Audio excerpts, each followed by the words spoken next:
রাসূল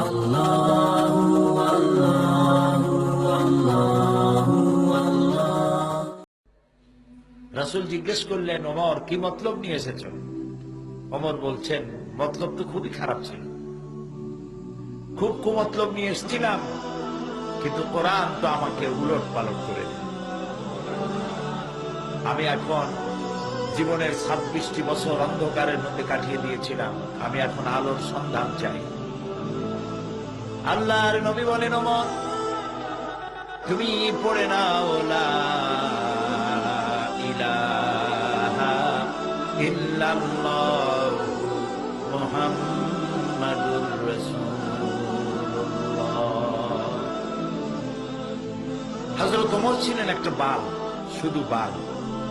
এখন একটা বাল্ব 1000 পাওয়ারের যদি হয়, সে কোনো ফায়দা দিতে পারবে না। ওর সাথে কি যোগ করতে হবে? বিদ্যুতের সংযোগ দিতে হবে। হযরত ওমর ছিলেন লক্ষ কোটি পাওয়ারের একটা বাল্ব। এই বাল্বের সাথে ঈমান নামক বিদ্যুতের কানেকশন হয়ে গেল, এবার জ্বলে উঠল দম করে। হযরত ওমর রাদিয়াল্লাহু তাআলা আনহু জিজ্ঞেস করলেন, হে রাসূল, যে দ্বীনের উপর ঈমান আনলাম, এ দ্বীন কি হক? রাসূলুল্লাহ বলছেন, হ্যাঁ, এটা হক। যে আল্লাহর উপরে অদেখা আল্লাহরে বিশ্বাস করলাম, যারে আমি দেখিনি, আমার বাবা হয়ে গেল, আল্লাহ কি হক? রাসূলুল্লাহ বলেন, হক। হে রাসূল, আপনার উপরে যে আখিরি জামানার নবী হিসেবে বিশ্বাস করলাম, আপনি কি হক? রাসূলুল্লাহ বলেন, আমি নবী হক। হযরত ওমর বললেন, আল্লাহ হক, কোরআন হক, দ্বীন হক, নবী হক, তাহলে ইসলামের দাওয়াত এই গোপনে কেন? আপনি আমাকে হুকুম করুন, এ দাওয়াত আমি কাবার সামনে গিয়ে দাঁড়ায় দেব। রাসূলুল্লাহ হুকুম করলেন, হযরত ওমর কাবার সামনে আসলেন।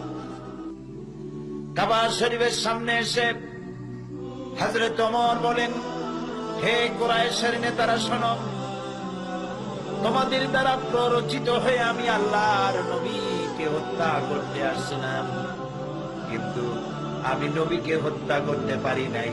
নবীর তাওহীদের তরবারিতে আমার জাহালাতের কল্লা কাটা গিয়েছে, আমি মুসলমান হয়ে গিয়েছি।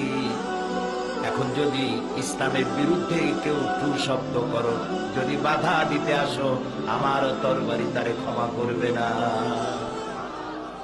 আল্লাহ।